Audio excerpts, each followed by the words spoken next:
Ah les gars, Joe Biden qui a gracié son fils juste avant de laisser le trône à Donald Trump qui va le reprendre début janvier, fin janvier, je sais plus vraiment. Bah voilà, de toute façon, très bientôt en 2025. Joe Biden, ou plutôt son fils qui avait fait des choses bah assez graves tout de même. Et voilà, et en tant que bon papa qu'il est, eh bien, il a excusé son fils aux yeux du monde entier. Donc 3 petites actus aujourd'hui dans TPMP, on va checker ça, mais avant ça, petit like et commentaire pour le soutien et le référencement. Let's go, on est parti. Vous avez vu que Joe Biden, il a gracié son fils, qui avait été poursuivi pour fraude fiscale et usage d'armes à feu. Très vite. Est-ce que c'était votre fils que vous l'auriez fait? Moi, oui. Je le dis la vérité, je l'aurais fait.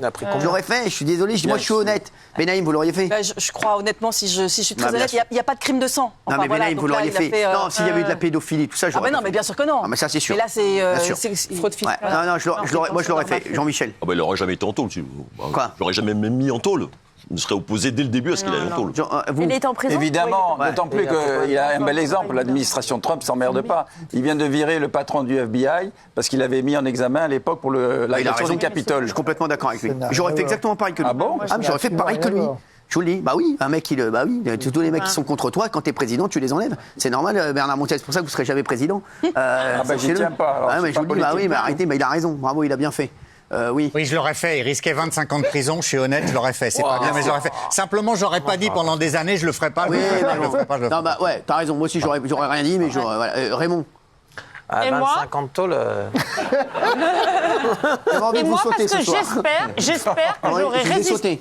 J'espère que j'aurais résisté à la tentation de le gracier. Merci, parce que c'est quand même... Moi, je l'aurais épluché vif déjà, mon fils. C'est quand même une merde, ce garçon. Merci, mais on est en train de parler avec un pote, là. Oui, Raymond.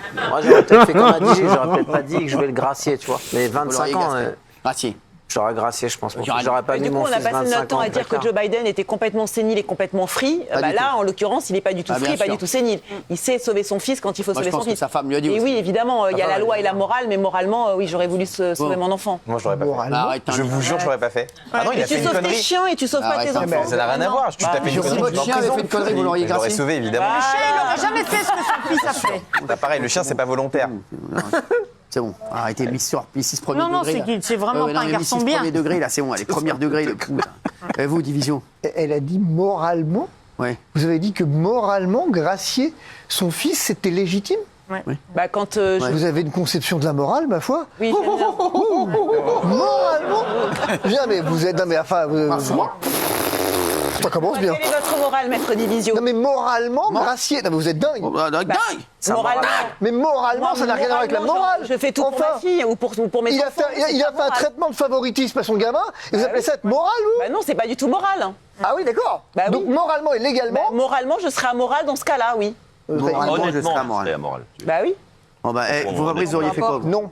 Quand vous l'aurez pas Voilà. gracié? Non. Merci. Il a raison. Putain, taisez-vous. Non.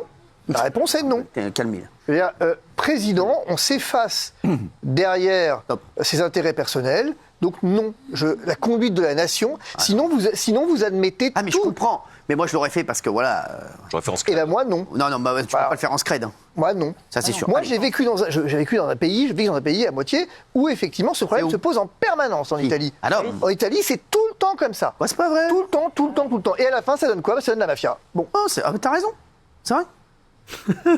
Il se fout de sa tronche. Non, mais il a raison. Il faut arrêter là. Après, c'est facile de dire là, ouais, moi non plus, je l'aurais pas gracié. on n'est pas président. Mais je suis pas président. Moi, je l'aurais et- gracié, moi, c'est sûr. Bah voilà, la c'est facile vérité. de dire je l'aurais pas gracié, bah, mais c'est bon, merci. s'il a tué personne, 25 Allez, ans. Les calendriers de l'Avent interdits. Bon. Le calendrier de l'Avent interdit. On fera ce sera pour une autre vidéo. Là, on va switcher. Bah, encore une fois, les gars, c'est du favoritisme. Hein.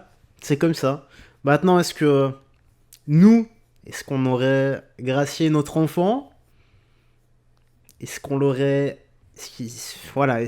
fait devenir, peut-être pas blanc comme neige, mais gris et en liberté?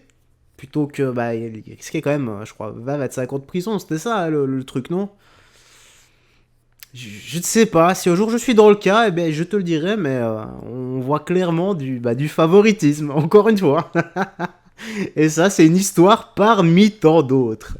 Bon, allez, la suite ici. J'aimerais juste qu'on parle à nos téléspectateurs à 21h05 de cette folle évasion à Nice qu'il y a eu. Oui, incroyable. C'était hier soir. Vous avez plusieurs étrangers en situation irrégulière qui étaient dans le centre de rétention de Nice, de Nice, oui, tout à fait. Ça veut dire qu'ils étaient en voie d'expulsion. Et en fait, juste après l'heure du dîner, ils sont retournés dans leur chambre. Et là, ils avaient fait tout un stratagème qui est digne du film La Grande Évasion. C'est-à-dire qu'en fait, dans cette chambre, il y avait un placard. Dans ce placard, il y avait un ballon d'eau chaude avec des tuyaux qui remontaient au toit. Et à la faveur de ces tuyaux, ils ont creusé un trou pour accéder au faux plafond. Ils ont fait tous ces petits travaux en les cachant derrière une armoire en fer qui était dans la chambre. Et donc, à ce moment-là, ils ont pu avoir accès au faux plafond. Du faux plafond, ils ont pu avoir accès au toit, au comble, et enlever des tuiles du toit pour pouvoir ensuite monter sur le toit. Et une fois qu'ils ont été sur le toit, ils avaient un drap et ils ont pu passer derrière au-delà d'un filet et avoir l'accès libre au monde libre, enfin, avoir accès à l'espace public. Et en fait, ce qui est assez inquiétant, c'est que ces personnes qui ont pu s'évader, en fait, ils étaient 9, il y en a un qui a été attrapé, les 8 qui sont encore dehors. Ils ont des profils inquiétants puisque 5 d'entre eux sortaient de prison et 3 autres sortaient de garde à vue pour des faits de droit commun, comme on dit, mais des délits. Et donc, c'est pour ça, d'ailleurs, qu'ils avaient été placés dans ce centre de rétention. Et juste pour finir, j'ai eu un responsable syndical du syndicat Unité, Laurent Martin-Frémont, qui me disait que ce centre de rétention était un véritable gruyère et que ce n'était pas la première fois, malheureusement, que ça se produisait. N'importe quoi. Truc de fou encore. Ouais, c'est vraiment... ça me fait penser au film. Voilà, le film qu'il a cité. Je sais plus avec qui l'acteur. Denzel Washington, c'est possible. Voilà, où il fait... il est en prison. Bah, je vais pas te spoil, hein, mais c'est quasi la même histoire, quoi. Voilà, j'ai pas envie de te spoil, mais c'est quasi la même histoire. Voilà, encore un truc de fou. Et les mecs, ils ont vraiment de la tête, hein. Ils sont vraiment doués. C'est vraiment des génies, en fait, hein. Mais pourquoi ne pas utiliser toute cette matière grise dans des bonnes choses? C'est ça, moi, qui me fume. Bon, attendez. On va passer à la dernière actu, c'est 13,58. Oui, parce que je note, attendez. 13,58, c'est ici. Let's go. Allez, on va passer à vous, Michel Marie. Il y a une disparition inquiétante de Morgane, 13 ans. Depuis une semaine, on va vous dire ce qu'on sait là-dessus. Oui, ça ressemble à une fugue, mais c'est sans doute plus grave que ça. Ça se passe lundi dernier. Morgane, elle a 13 ans, c'est une adolescente. Elle habite à Pabus, c'est à côté de Guingamp, dans les Côtes-d'Armor. Et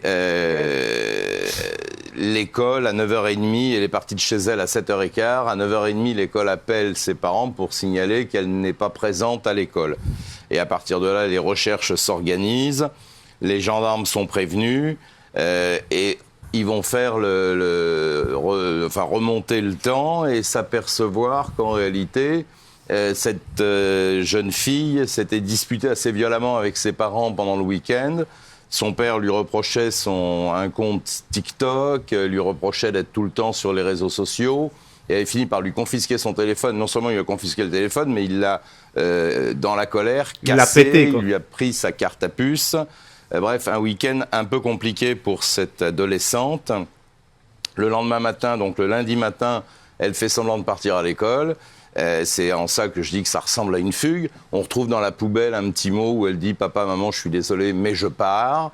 Mais le problème, c'est qu'on ne sait absolument pas où elle est passée. Il y a eu une centaine d'auditions de témoins, des parents, des contacts à elle sur les différents réseaux. On s'est aperçu qu'il y avait un faux compte Instagram réalisé par un homme de 21 ans, était en relation avec un autre homme de 29 ans dans le département de l'Eure. Donc, on est très inquiet parce que il y a vraiment aucun signe de vie de cette jeune fille. Son signalant, c'est 1m54, cheveux longs, ondulés, châtain, et elle avait un sac à dos rose. Merci, on espère qu'on va la retrouver vivante, bien entendu, et que tout va bien pour elle. En tout cas, si vous la voyez, si vous avez bien sûr si vous l'avez aperçue ou quoi que ce soit, n'hésitez pas à contacter les autorités, bien sûr. On espère qu'on va la retrouver, on pense à elle, on pense à sa famille en tout cas, surtout. Ouais. Ça sent quand même un peu mauvais, cette histoire. Aïe, aïe, aïe, aïe, aïe, j'ai pas envie d'être pessimiste, mais combien d'histoires de la sorte on a vu où ça partait d'une fugue, et en fait, il y a des types dans le tas, beaucoup plus vieux, qui, malheureusement, ont fait des dingueries. Voilà, voilà, on parle d'hommes de 29 ans avec qui elle est en contact, etc. Si j'ai bien capté, hein, parce que mon intention, par moment, j'étais un peu sur mon téléphone, j'ai reçu un message assez important, donc désolé. Voilà, en tout cas, la petite news actu se termine ici. Tu me dis dans l'espace commentaire ce que tu en penses. Et j'espère sincèrement, au-delà du fait avec Joe Biden des évadés pour la jeune fille, j'espère sincèrement qu'ils vont la retrouver, qu'il ne s'est rien passé, que c'était juste une petite fugue, et que ses parents seront très heureux de la retrouver saine et sauve. Prends soin de toi, des gens que tu aimes, et que Dieu te bénisse. Bye bye. Fais très attention à toi.